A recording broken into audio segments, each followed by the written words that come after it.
If you have ever been cut out of a major life event because you didn't fit the aesthetic, or if you have ever been told you weren't successful enough to sit at the cool kids' table, you need to listen to this story.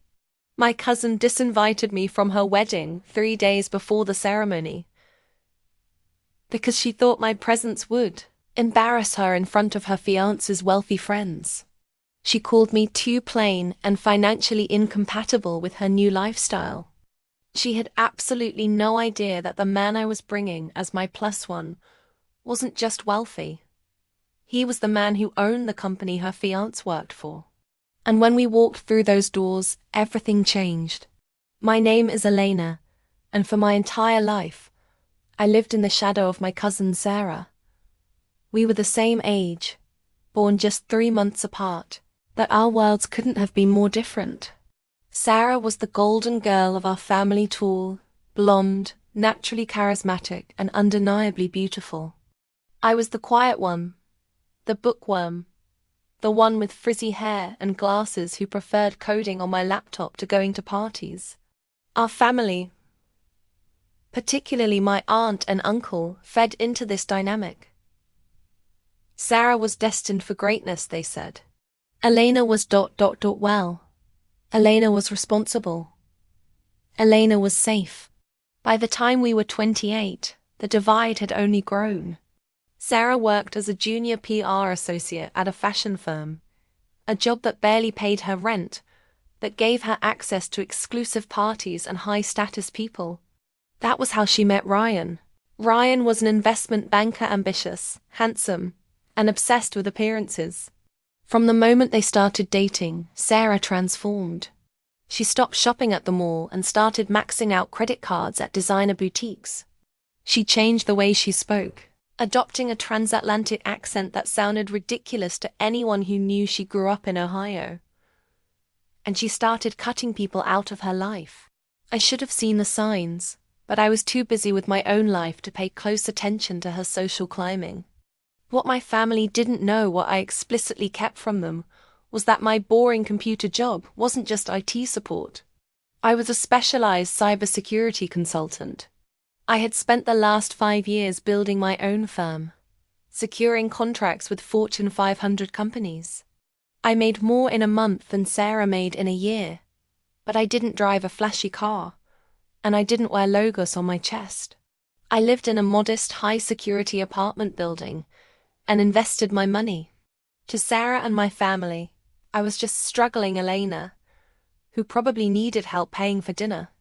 When Ryan proposed to Sarah with a ring that cost more than my parents' car, the wedding planning began immediately. It was going to be the event of the season. A black tie affair at the Sterling Estate, one of the most exclusive venues in the state. Sarah asked me to be a bridesmaid, not because she wanted me there, but because she needed free labor. For 6 months I addressed 300 calligraphy invitations by hand, because she said my handwriting was passable. I glued thousands of Swarovski crystals onto centerpieces until my fingers bled. I listened to her 3-hour rants about the shade of cream for the napkins. I did it all because she was family, and because I thought that deep down, she still cared. The crack in the facade appeared 1 week before the wedding. We were at the final dress fitting. The other bridesmaids were typical of Sarah's new life, tall, model-thin women who spent the entire time talking about their juice cleansers and their boyfriends' hedge funds. I stood there in the champagne-colored dress Sarah had chosen, feeling uncomfortable but happy to support her. "Elena," Sarah said, looking at me in the mirror with a critical eye. "Can you try to suck it in a little? The fabric is pulling." "It's the size you ordered, Sarah," I said gently. "It fits fine. It just looks heavy," she sighed, loud enough for everyone to hear. "Maybe we can get you some Spanx. Heavy-duty ones." The other girls giggled. I swallowed my pride and said nothing. I was used to this. But the real blow came 3 days before the wedding. Sarah asked me to meet her for coffee. I thought she needed last-minute help with the seating chart or the vendor payments. When I arrived at the cafe, she was already there. wearing oversized sunglasses and looking nervously at her phone. She didn't order me a drink. "Elena, thanks for coming," she said, not making eye contact. "Of course. Is everything okay with the florist? I know you were worried about the hydrangeas," I asked, sitting down. "The flowers are fine," she said, waving her hand dismissively. "Look, this is really hard for me to say. You know how much this wedding means to Ryan. His boss is going to be there. Partners from the firm. Clients. It's a very curated guest list." "I know," I said, feeling a cold knot form in my stomach. "That's why we spent weeks on the seating chart." "Right. The thing is, we've had some capacity issues at the venue. The fire marshal is being really strict about numbers." She lied. I knew she was lying, because the venue held 500 people, and we only had 200 guests. "Sarah, what are you saying?" She took a deep breath and finally looked at me. "I have to cut the guest list, and I think it would be best if you didn't come." I sat there, stunned. "I'm your cousin. I'm a bridesmaid. I spent 6 months helping you plan this." "I know, and I appreciate that," she said quickly, her voice taking on that shrill, defensive tone she used when she knew she was wrong. "But you have to understand the optic, Elena. Ryan's friends, they're different. They're high society. And you ... you're just not. You don't have the right look. You don't know how to talk to these people. Honestly, I'm doing you a favor. You'd be uncomfortable. You'd stick out like a sore thumb. You're uninviting me because I'm not cool enough," I asked, my voice trembling with a mix of rage and disbelief. "It's not about being cool," she snapped. "It's about the aesthetic. Look at you, Elena. Your hair is messy. Your clothes are from Target. And you don't fit the vibe of a black tie luxury wedding. Ryan and I are trying to build a brand here. We need people who elevate us, not people who remind us of where we came from." "I bought the dress," I whispered. "I paid for the bachelorette party. I addressed the invitations." "I can reimburse you for the dress," she said, pulling a $100 bill out of her purse and sliding it across the table like she was tipping a waitress. "Look, don't make a scene. It's my day. If you really care about me, you'll respect my vision. Just stay home, order a pizza, and be happy for me." She stood up, adjusted her sunglasses, and walked out of the cafe without looking back. I sat there for 20 minutes, staring at the $100 bill. I wasn't sad. I was furious. I had been erased from my own family's milestone because I didn't fit the visual narrative my cousin was trying to sell. I walked out of that cafe determined to never speak to her again. I was going to go home, block her number, and spend the weekend working. But fate, as it turns out, has a very funny sense of humor. That evening, my phone rang. It was an unsaved number, but I recognized the area code. It was a Silicon Valley number. I answered it, expecting a client. "Elena?" "It's Julian," a deep voice said. My heart skipped a beat. Julian Thorne. He wasn't just a client. He was the CEO of Thorne Tech, the massive conglomerate I had been consulting for over the last 6 months. We had been working closely on a massive data breach prevention strategy.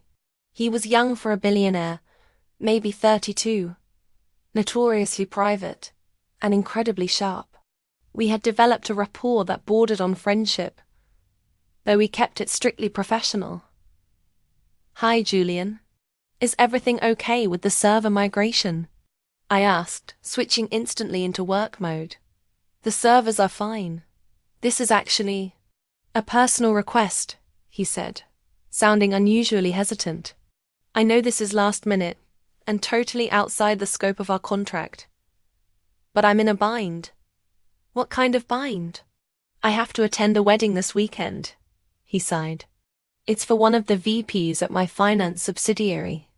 I usually skip these things, but this kid Ryan something has been begging my assistant for months, and politically, I need to show face. The problem is my original +1, my CFO, just came down with the flu. I need someone who can walk into a room full of sharks, hold their own, and keep me from dying of boredom. And frankly, you're the only person I know who is smart enough to handle it. I froze. Wait, did you say the groom's name is Ryan? Yeah, Ryan Miller. Do you know him? A slow, dangerous smile spread across my face.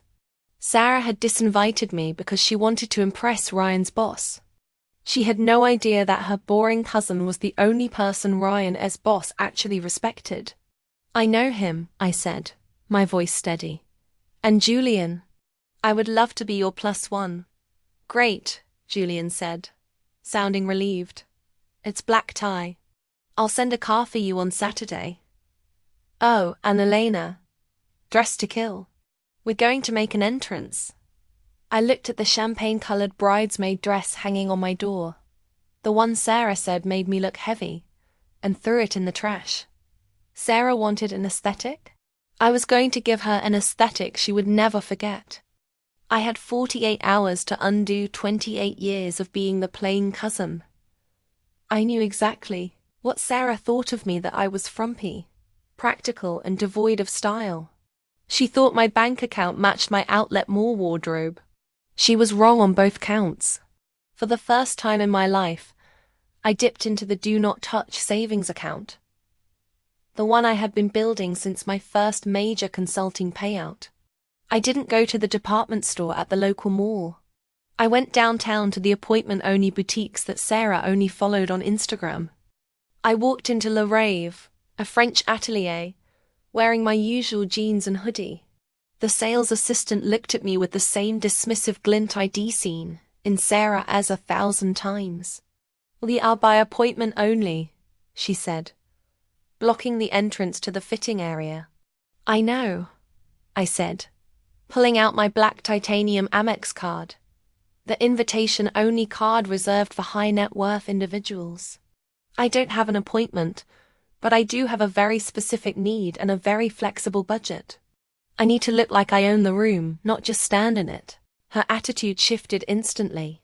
For the next 3 hours, I was treated like royalty.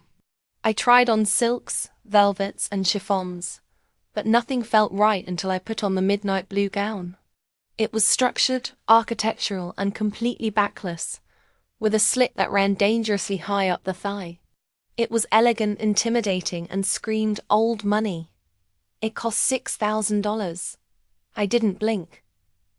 Wrap it up, I said. And I'll take the shoes too.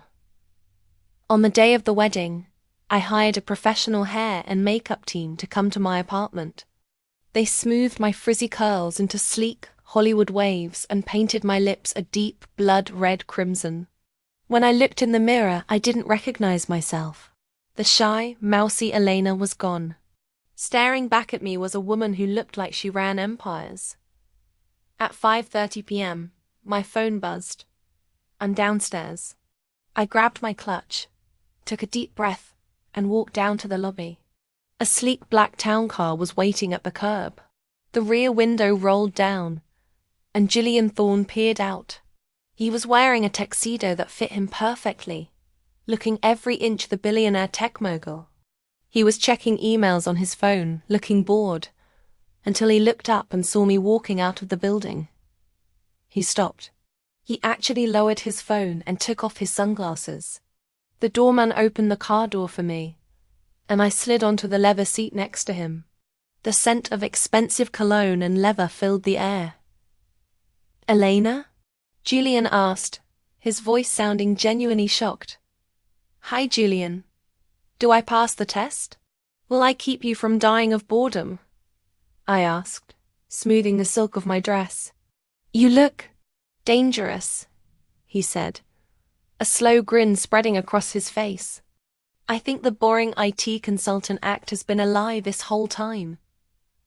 Who exactly are you hiding from? Funny you should ask, I said, my heart pounding. We pulled away from the curb, heading toward the Sterling estate. There is something I need to tell you before we get there. I don't want you to be blindsided.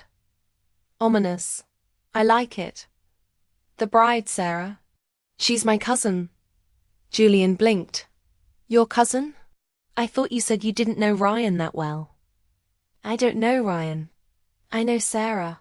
And up until 3 days ago, I was a bridesmaid in this wedding. I addressed the invitations. I made the centerpieces. But 3 days ago, Sarah met me for coffee and uninvited me. Julian's eyebrows shot up. She uninvited her own cousin? Why? Because of the aesthetic, I said, using air quotes. She told me I was too plain. Too poor. She said I wouldn't fit in with Ryan's high society friends and his boss.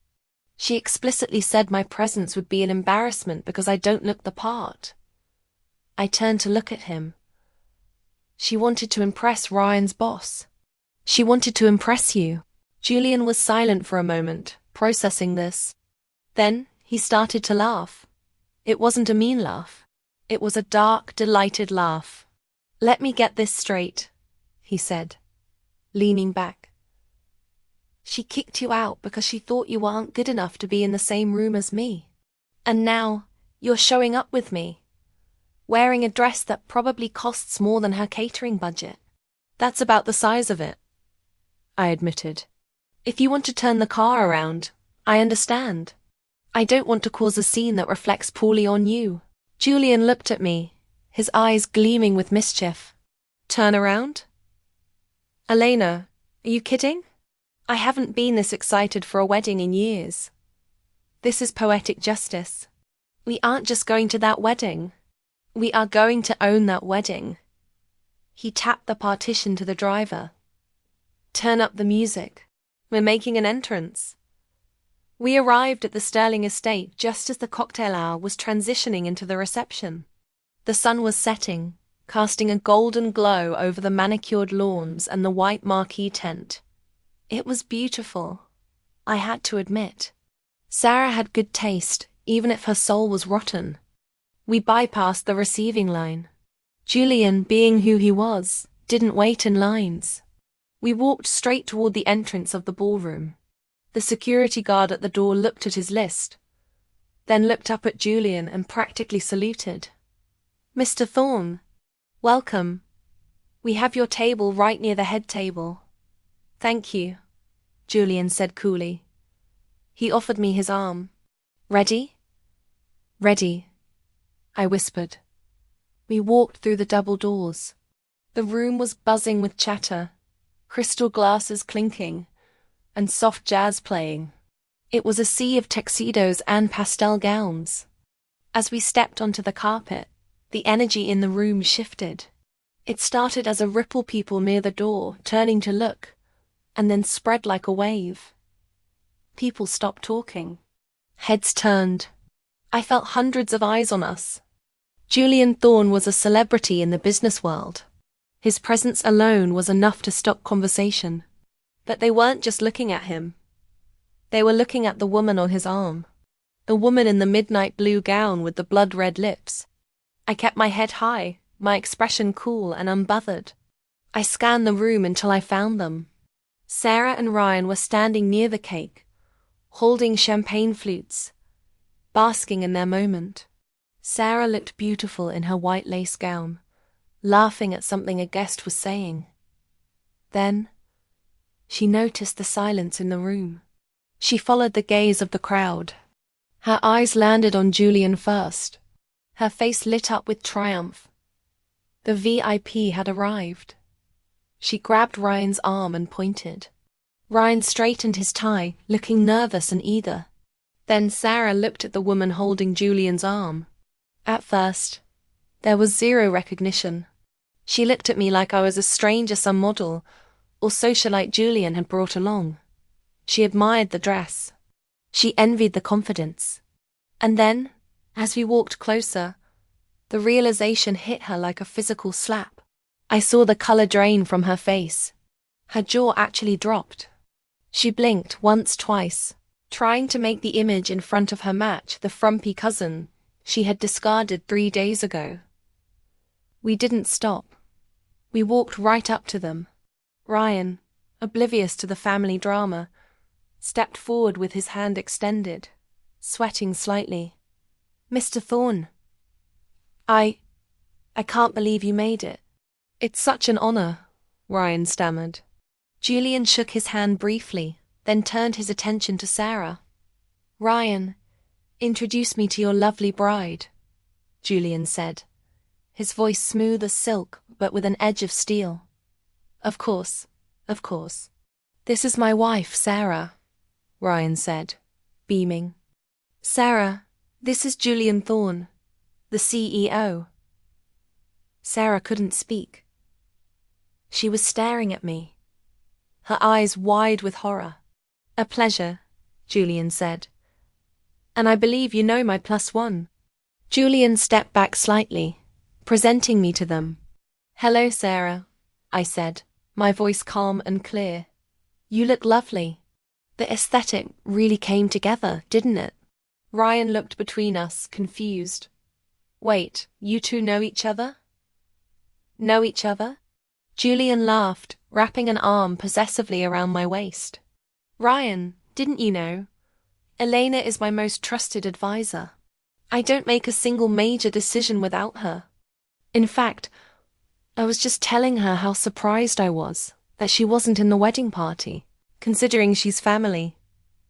Ryan turned to Sarah. "Family? This is your cousin Elena? The one you said ... couldn't make it?" Sarah opened her mouth, but no sound came out. She looked from me to Julian, then back to me, trapping herself in a web of her own lies. The guests nearby were listening. The silence was deafening. There must be a mistake," Sarah whispered, her voice trembling. "No mistake," I smiled, taking a sip of champagne from a passing waiter's tray. "Although, you were right about one thing, Sarah. The capacity limits." But Julian insisted. "And you know what they say, you can't say no to the boss." The silence in that immediate circle was heavy, suffocating. Ryan looked at Sarah as if seeing her for the first time, not as his perfect bride, but as someone who had just created a massive professional liability for him. He was ambitious, yes, but he wasn't stupid. He knew exactly who I was now. The woman on the arm of the man who signed his paychecks. And his wife had just snubbed me. We made some last-minute adjustments," Sarah stammered, her face flushing a deep, blotchy red. "We were so worried about overcrowding. You know how it is." "Overcrowding?" Julian repeated the word slowly, looking around the spacious ballroom that was clearly under capacity. "Funny, it doesn't feel crowded. Does it feel crowded to you, Elena?" "Not at all," I said, my voice light. "It feels ... curated." Ryan let out a nervous, strangled laugh. "Well, what matters is that you're here now. Please, let's get you seated. We have the VIP table right up front." As we walked away from them toward our table, I could feel Sarah's eyes burning holes into my back. But I didn't turn around. For the first time in my life, I wasn't the one shrinking in the corner. I was the main character. We sat at table 1, surrounded by the other partners of the firm and high-profile investors. These were the people Sarah had been so desperate to impress. The aesthetic crowd she claimed I wouldn't fit in with. Ironically, they were fascinated by me. "So Elena," asked a senior partner named George, leaning in. "Julian tells me you're in cybersecurity. Did you really handle the breach at Viridian Systems?" "I did," I replied, effortlessly switching into professional conversation. It was a complex rootkit injection. We had to rebuild their entire authentication protocol from scratch. For the next hour, I held court. I discussed market trends with the investors, debated data privacy with the lawyers, and charmed the wives with stories of travel stories I had never shared with Sarah because she never asked. I realized then that I wasn't the one who didn't fit in. I had always belonged in rooms like this. It was Sarah who didn't know who I really was. Across the room, at the head table, Sarah was unraveling. She wasn't eating. She was furiously whispering to her mother, my Aunt Linda, who was staring at me with her mouth slightly open. Every time Sarah looked over, she saw me laughing with Julian, or clinking glasses with Ryan's boss. She saw her carefully constructed narrative crumbling. The real drama started during the speeches. The best man, a frat bro type named Chad, gave a speech filled with inside jokes about Ryan's conquests before meeting Sarah. It was cringe-worthy but standard. Then, Sarah's maid of honor took the mic. She was one of the girls who had made fun of my dress fitting. Sarah has always been about perfection, she gushed into the microphone. From her shoes to her friends, she only surrounds herself with the best. She has such high standards, and she never settles for anything less than fabulous. A few people clapped politely. Julian leaned over to me and whispered, "High standards? Is that what we're calling exclusion these days?" Then, something unexpected happened. Ryan stood up. He wasn't scheduled to speak yet, but he took the microphone. He looked a little flushed. Perhaps from too much champagne, or perhaps from the stress of realizing his career hung in the balance of his wife's family politics. "I want to thank everyone for coming," Ryan said, his voice booming. "Especially our distinguished guests. We are so honored to have Julian Thorne here tonight." He gestured toward our table. A spotlight actually swung over to us. I blinded slightly but kept smiling. And Ryan continued, sweating, "I want to give a special welcome to Elena. I didn't realize until tonight how talented and accomplished Sarah's family truly is. Sarah told me you were in computer repair. But clearly, you're full of surprises." A ripple of laughter went through the room, not at me, but at the obvious disparity between computer repair and the reality of who I was. Sarah looked like she wanted to crawl under the table. Ryan had just publicly exposed her lie. He had just confirmed to the entire room that his wife didn't know, or didn't care about her own cousin's success. After the speeches, the dance floor opened. Julian stood up and extended his hand. "Shall we?" he asked. "I don't think I can dance in these heels," I lied. The truth was, I was terrified. Standing and talking was one thing. Dancing in front of everyone was another. "Trust me," he said. "You're not going to fall." We walked onto the dance floor. The band was playing a slow, jazzy cover of Can't Help Falling in Love. Julian pulled me closer than was strictly necessary for a boss and a consultant. His hand was warm on the open back of my dress. "You're doing great," he murmured against my ear. "Sarah looks like she's about to have a stroke. Is it bad that I'm enjoying this?" I asked, looking up at him. "It would be weird if you weren't. Revenge is a dish best served in couture." He smirked. As we swayed, I saw movement in my peripheral vision. It was Aunt Linda.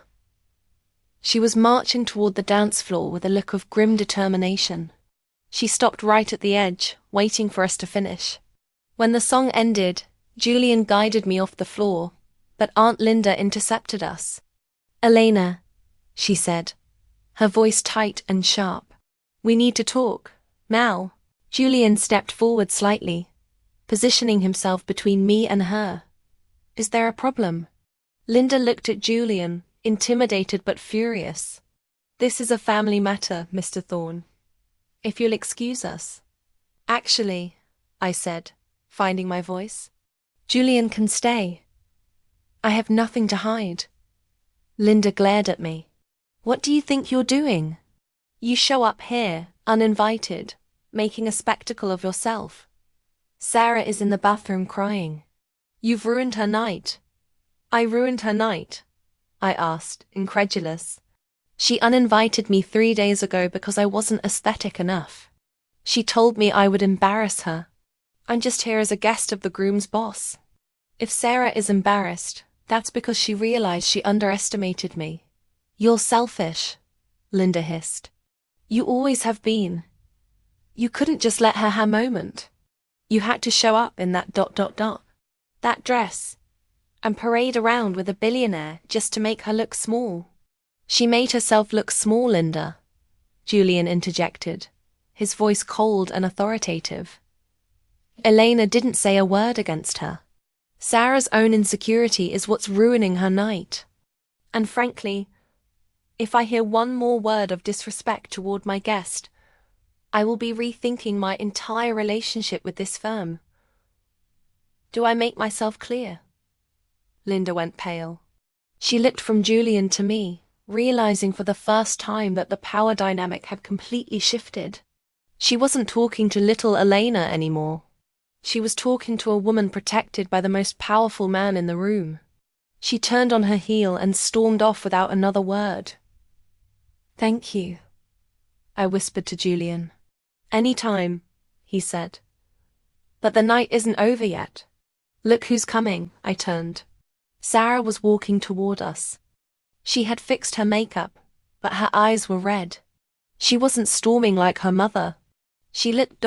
desperate. Elena, she said, stopping a few feet away. She didn't look at Julian. She looked only at me. Can we talk? Please. Just for a minute. I looked at Julian. He gave me a subtle nod. I'll be right over there at the bar. He walked away, leaving me alone with my cousin in the middle of her perfect, ruined wedding reception. What do you want, Sarah? I asked. I wanted to say. I didn't know, she began, her voice shaking. I didn't know you knew him. I didn't know you were. This. She gestured to my dress, my hair, the whole package. You didn't know because you never asked, I said simply. You never cared about what I did or who I was.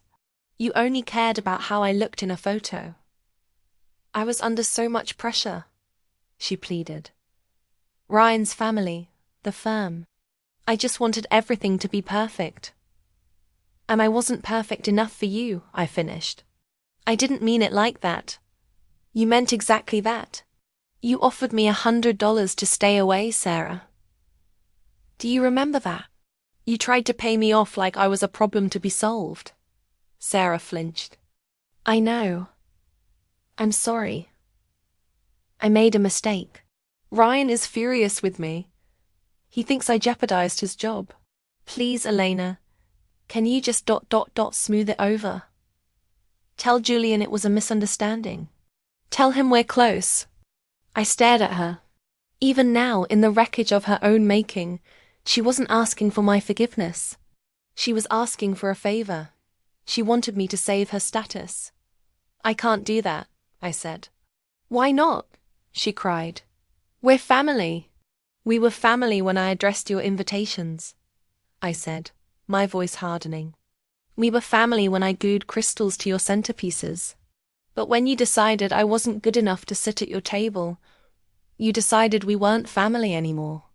You can't have it both ways, Sarah. You wanted an aesthetic. You got one. Enjoy your wedding. I turned and walked away. I felt a lightness in my chest I hadn't felt in years. The bridge wasn't just burned. I had nuked it from orbit. And I didn't regret a thing. I found Julian at the bar. He handed me a fresh glass of champagne. Everything okay? He asked. Better than okay. I smiled, clinking my glass against his. I think I'm ready to go. We've made our point. Agreed, he said. But let's make one last stop on the way out. I want to say goodbye to the groom. We walked over to Ryan, who was nervously hovering near the exit. Leaving so soon? Ryan asked, looking terrified. Yes, we have an early morning, Julian said pleasantly. Ryan, it was a lovely event. Truly. Thank you, sir. I'm so glad you came. I am too, Julian said. Then, his expression turned serious. I have to say, though, I was surprised by the situation with Elena. Uninviting family is a bold move. It speaks to a certain Lack of judgment. Character is important in our business, Ryan. I hope you remember that. Ryan went white as a sheet. Ah, yes, sir. Absolutely, sir. Good night, Julian said. We walked out of the ballroom, into the cool night air. The valet brought the car around. As we settled into the back seat, the adrenaline finally started to fade, replaced by a deep, satisfied exhaustion. So, Julian said as the car pulled onto the highway, now that the evil cousin has been vanquished, what are you doing next weekend? I looked at him, surprised. I don't know.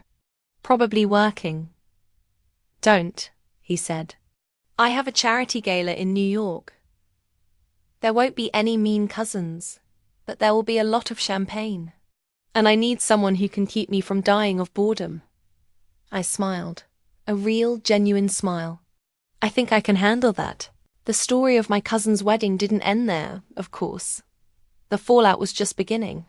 But as the lights of the city blurred past the window, I knew one thing for sure. I was done hiding. The plain Elena was gone forever. The fallout from the wedding was swift, brutal, and entirely self-inflicted.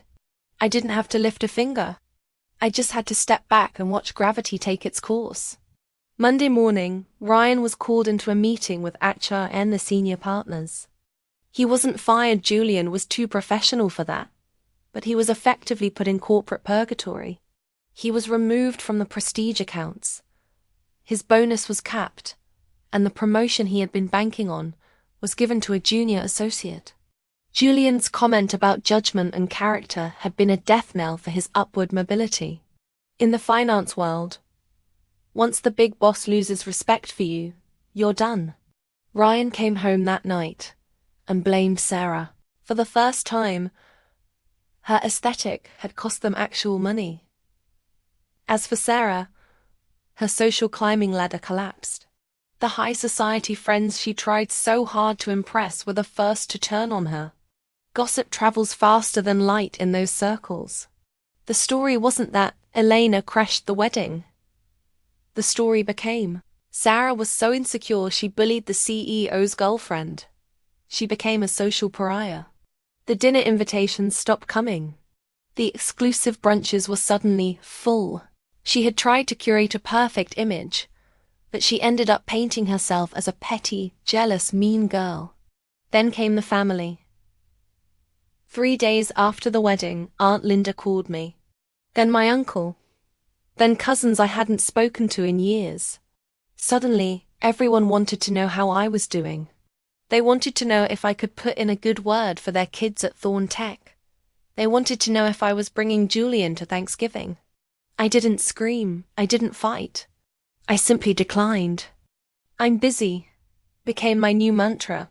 I blocked Aunt Linda. I muted the family group chat. I realized that people who ignored me when I was plain Elena didn't deserve access to Powerhouse Elena. I wasn't going to be their bridge to wealth and influence. I had built my own table and there were no seats left for them. 6 months later, I was in New York City. I was standing on the balcony of a penthouse overlooking Central Park, wearing a dress that put my wedding guest outfit to shame. Inside, the charity gala was in full swing. Julian stepped out onto the balcony, handing me a glass of vintage sparkling water. We had been dating for half a year, but more than that, my consulting firm had tripled in size. With the confidence I had unlocked that night, I stopped undercharging for my services. I demanded what I was worth, and the world paid up. You're thinking about them, aren't you? Julian asked, leaning against the railing next to me. Briefly, I admitted. Sarah texted me today. She asked if we could get coffee. Said she misses her favorite cousin. And I deleted it. I smiled. I don't have time for coffee. I have an empire to run. Julian laughed and kissed my temple. That's my girl. Looking out at the city lights, I realized something important. Sarah was right about one thing. Aesthetics matter. But she was wrong about what that meant. Real class isn't about expensive napkins or excluding people to make yourself feel big. Real power isn't about looking the part. It's about being the part.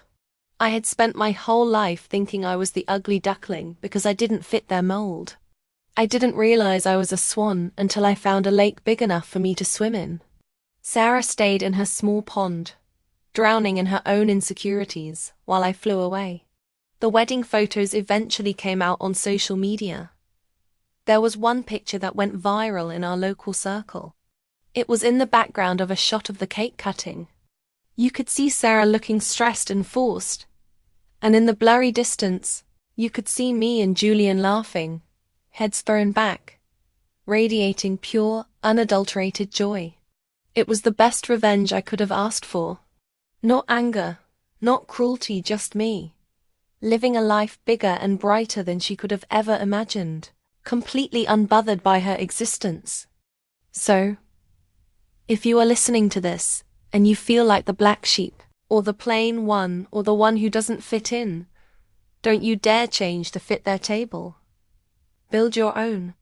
Work in silence, stack your success, and wait for your moment. Because trust me, when you finally walk through those doors as your true, powerful self, the look on their faces will be worth every single second of the struggle. And if they tell you not to come to the wedding, go anyway. Just make sure you bring a +1 that changes everything. If you love this story of glow-ups and karma, make sure you smash that like button and subscribe to the channel. I post new stories every week about people taking back their power. And let me know in the comments, what's the pettiest thing a family member has ever done to you? And how did you handle it? I'll be reading the best responses in the next video. Until next time, stay dangerous.